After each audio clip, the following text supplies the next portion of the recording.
In an act of major escalation, another sovereign power seems to be entering the war in Ukraine with its own regular armed forces. At least that's what the media is currently reporting. And in a press conference in the Pentagon, the spokesperson did not deny that it's going to happen. And we are obviously talking about North Korea. We also talk about the change in fire superiority when it comes to artillery, because a Russian mill blogger, a well-known established mill blogger, is saying the Ukrainians suddenly have vast fire superiority. We'll talk about the developments along the front line and massive and impactful innovations when it comes to developments of weapons by the Ukrainian side as well. We'll have this, political things and international aid and so much more in this situation report about the war in Ukraine.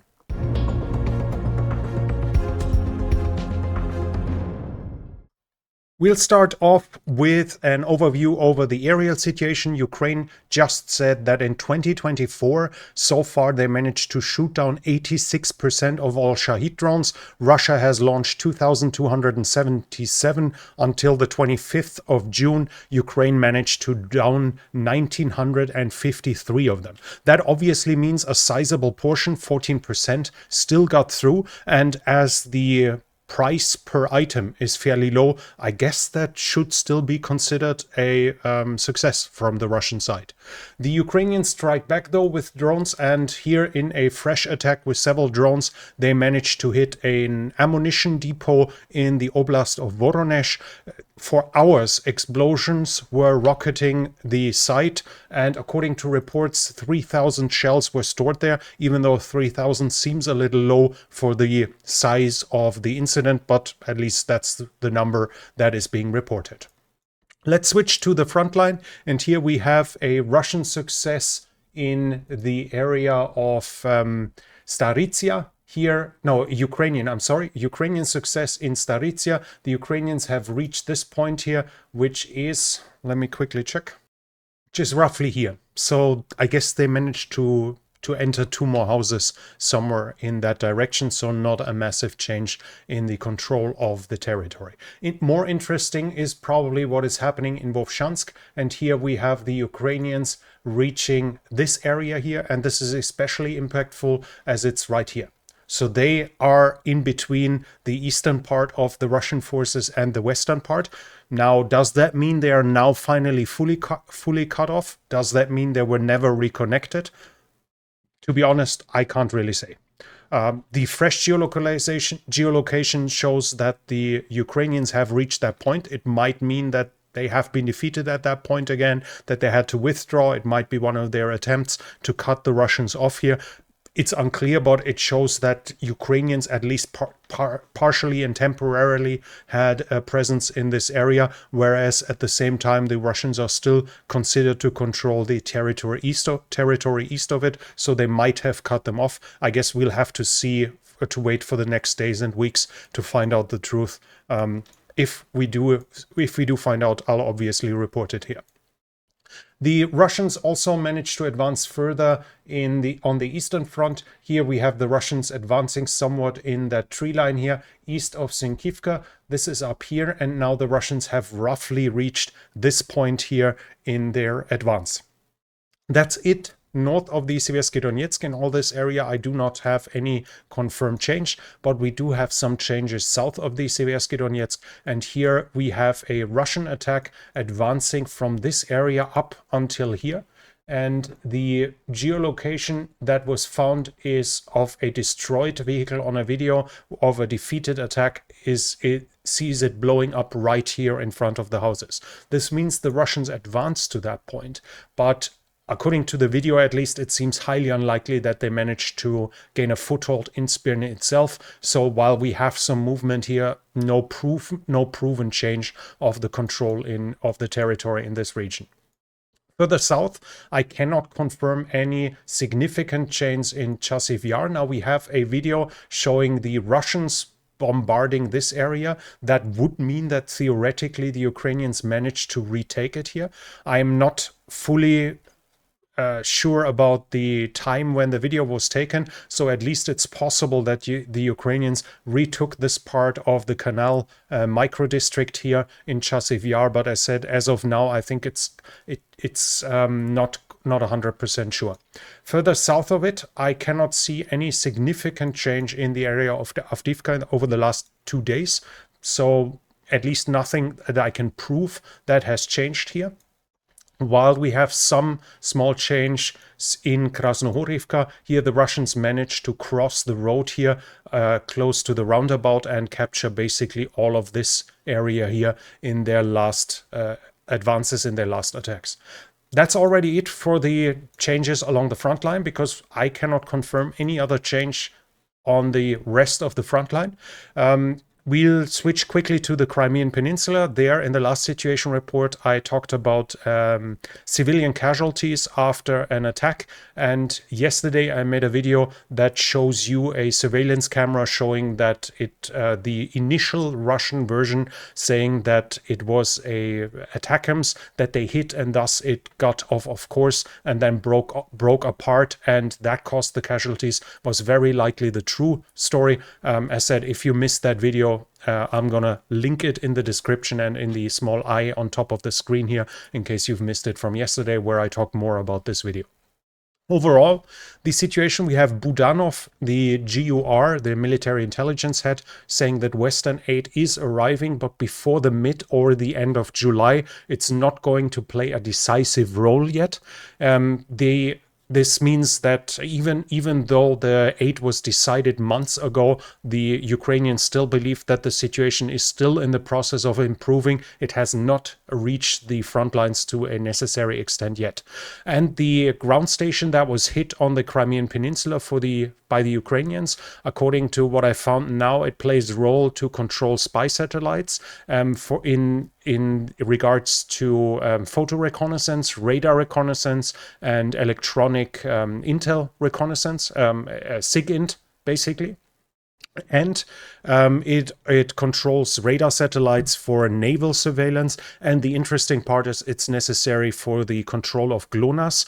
This doesn't mean that the Russians will no longer be able to adjust their satellites overall, but it diminishes their effectiveness in the western part, and thus might help Ukraine somewhat to jam GLONASS, which is used by the glide bombs, by the Russian glide bombs. Ukraine also did a prisoner exchange. 90 were exchanged for 90.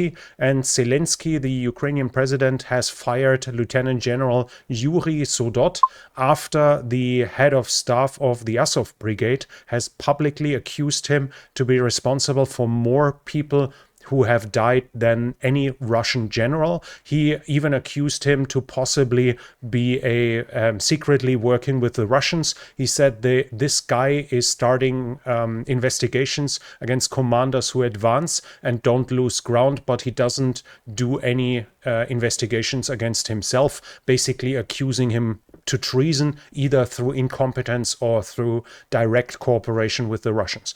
This accusation, he did it publicly and saying that he tried it in private and it didn't achieve anything to that degree yet, and he accepts any punishment, which is obviously extremely harmful to go to the public to accuse the commander of the Eastern Frontier. That was Sodol, to accuse him to basically be a traitor, but within, I think, 24 or 48 hours, he was deposed.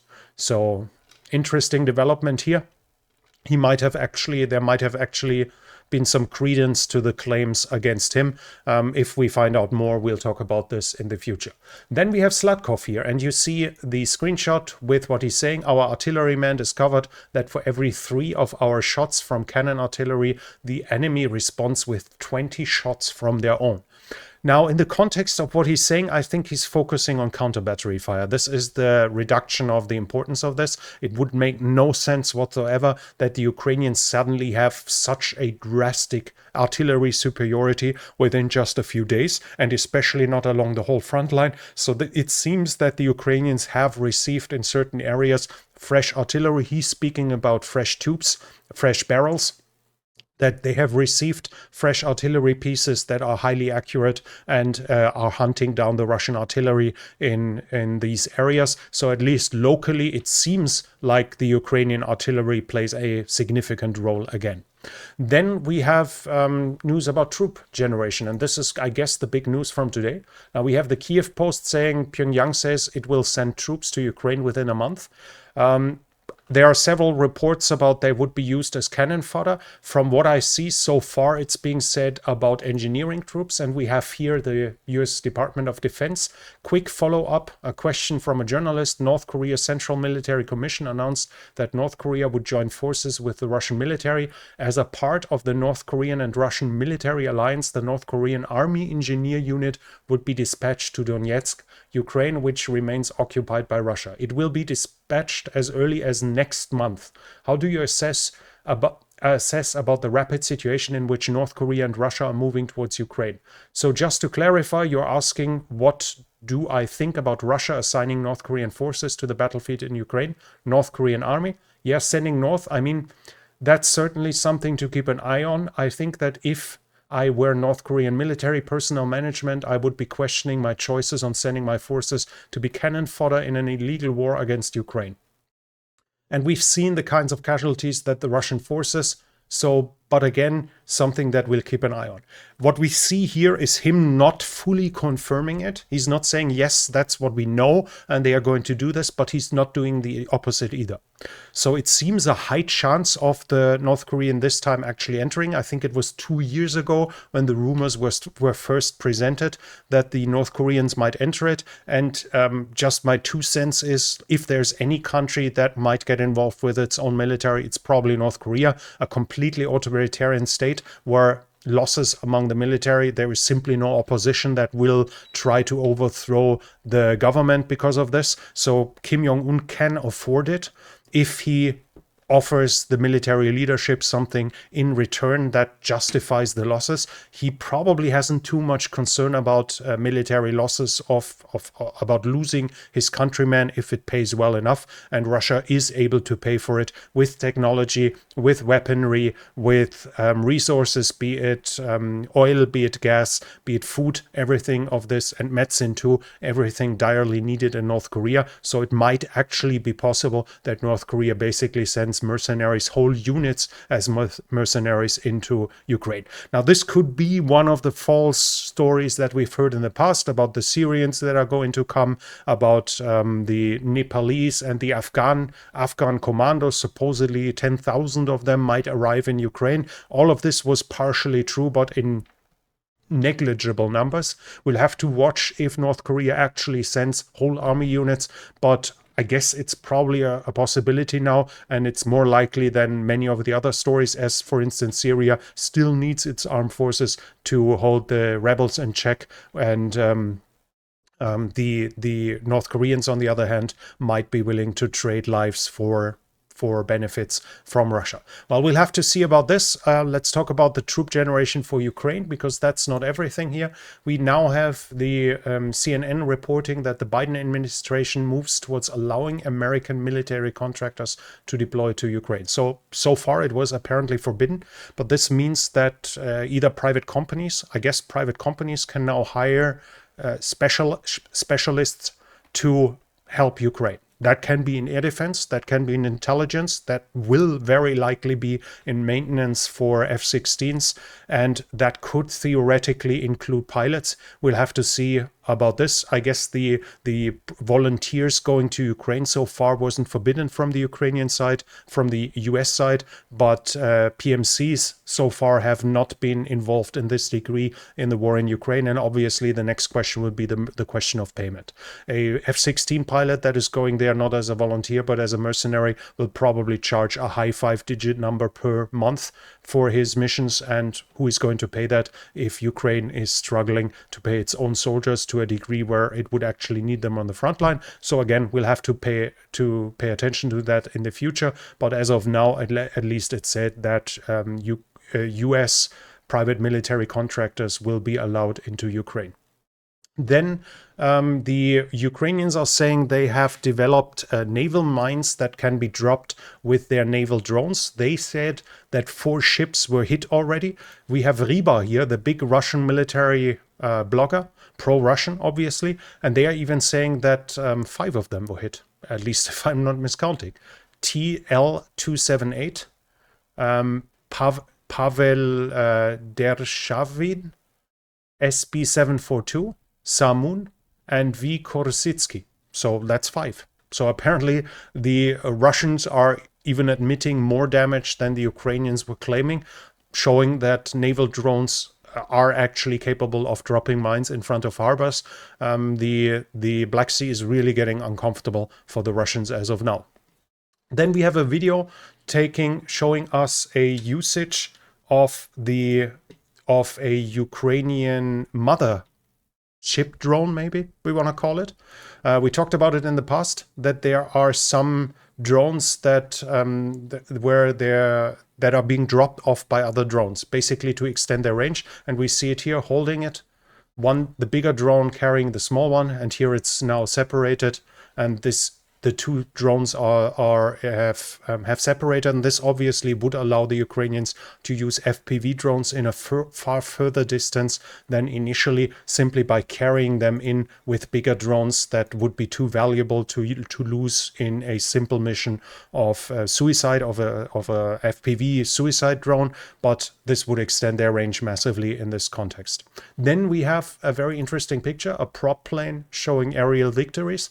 This is a Ukrainian Yak-52. I've shown you a video probably like 2 months ago where a Yak-52 was seen shooting at a Russian surveillance drone in the area of Odessa, and there's a fresh picture now showing that it shows aerial markings. According to them, they have shot down, this should be Orlan if I'm not completely wrong, so probably 6 Orlan and 2 Shahid drones, and 2 further drones were taken out with environmental kills that were observed by them, where I guess they somehow claim the kills as well. In the political sphere, we have the ICC and the ECRH, the European Court of Human Rights. They have issued arrest warrants for Sergei Shoigu and Valery Gerasimov because of war crimes in Ukraine. Then European Union has opened negotiations with Moldova and Ukraine for them both joining the European Union. This has to be understood, though, that these negotiations can last many, many, many years, and they don't even necessarily end with them joining. I think Turkey has these negotiations going for like 3 decades or something like this, and realistically now they are over. Turkey is not going to join the European Union anymore, so these are just to put it into some perspective. Then a comment from a Russian soldier that is being spread around here. According to him, they were in the occupied area, went into a gas station to fill up, and the woman talked Ukrainian to them. And when he asked why, she said, because I wanted this way. That was a reason for them to arrest her and bring her to a checkpoint, showing that to which degree the Russians are, in quotation mark, liberating the areas, as a lot of people are claiming. If you speak Ukrainian, it apparently can already be a reason to get arrested in these occupied areas. Then 2 advisors for Trump have introduced his peace plan. Now, we heard it in the past that Trump said, I'm going to end the war within 24 hours, and more details come up. This is basically a story now that was already reported a while ago, at least assumed. Now, the idea is Ukraine to force Ukraine into peace. Ukraine will be told you only get additional aid if you start negotiations, and Ukraine will be receiving more aid if Russia doesn't agree to join negotiations. So basically, by carrot and stick, Trump will likely try to force an end to the war. We have to say, this will clearly lead to a Russian victory, as meeting in the middle both sides giving in something will automatically mean a Russian victory, as Ukraine only claims its territorial integrity, nothing more. I guess Ukraine should first annex 5 Russian oblasts before these negotiations start, so they can say, okay, we'll hand over 5 and you give us 5, but realistically, any negotiations of this kind will lead to a Ukrainian defeat, because even if the war stops with this, Russia will end up with a bigger chunk of territory than before. According to the media reports, they will not force the Ukrainians to accept the giving up of territory, I guess in international terms, that they would acknowledge and ratify the loss of this territory, but it would lead to a frozen front line. The story then would be to aid Ukraine militarily to make sure that they have the necessary security guarantees. And as I said in the past, the only realistic chance of that is basically to pump money into Ukraine, as Trump will not sign a defense agreement with Ukraine. That's ludicrous to expect that. So the only help Ukraine can get is to be strong by itself, and for that it needs aid from the West. And to be honest, this reminds me of Vietnam. South Vietnam was given up, but it was told that we're going to replace every tank you lose with one tank with a fresh tank. We'll aid you with military equipment. We'll help you to keep the front line. We'll give you the necessary security guarantees. And it was 2 years roughly later than when Saigon was entered by North Vietnamese troops, because the simple reality is, if this is not forced, if this is not a ratified treaty, if there is no defense agreement that would stop the aggression of somebody else, then a simple change in government can already be sufficient, or even a worsening of economic relations, of economic situations. All that's needed is that the one who promised it is no longer in office, that he loses the support of the parliament, that that the majority in parliament changes. Basically, a promise like this, if it's not forced, if it doesn't force even successive US governments to continue supporting Ukraine, to be honest, I think those guarantees will be more or less useless. But while this was probably a very negative assessment of Trump's peace plan, even though it might work at least in the short term, we at the same time need to ask ourselves, is any government who opposes something like this currently doing everything they need to allow Ukraine to achieve victory? This is the only point where, in my mind at least, criticism is justified. You can criticize Trump's abandonment of Ukraine, forcing Ukraine to concede defeat, which it would be. Let's not kid ourselves. If he forces Ukraine to sign a peace deal with Russia, that would give Russia would continue Russian territory control over Ukraine's over parts of Ukraine. That would be forcing Ukraine defeat. But you can only criticize this from a position where you currently do everything to allow Ukraine the victory, to allow Ukraine to expel the Russians. And whether the Western government, whether individual governments do that or not, I'll leave that up to you, whether you believe this is the current process. I think I mentioned it often enough in the past, how I see the current development. And leave your comment in the comment section. What do you think? Is the West currently actively aiming and doing everything necessary to allow Ukraine to win? In international support, we also have some news. So finally, after months of announcements, now finally, apparently, the first ammunition from Czech Republic has actually arrived in Ukraine. Now, the numbers are unclear, and I guess they're military secret too for reasons, but it's finally has happened. And one of the sources is known by now, at least one of the likely sources, and that's Vucic in Serbia. He said in an interview, he admitted, yeah, we are selling ammunitions to countries that are likely then handing it over to Ukraine, but we need to do what's good for Serbia. And in Russia, as you can imagine, the commentators are screaming treason, because how can the Serbian brothers arm the Ukrainians in this conflict against us?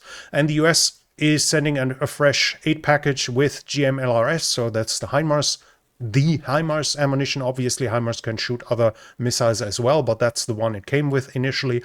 Likely additional ATACMS, 155 and 105 shells, anti-tank weapons, and small arms are also going to be handed over to Ukraine in the near future.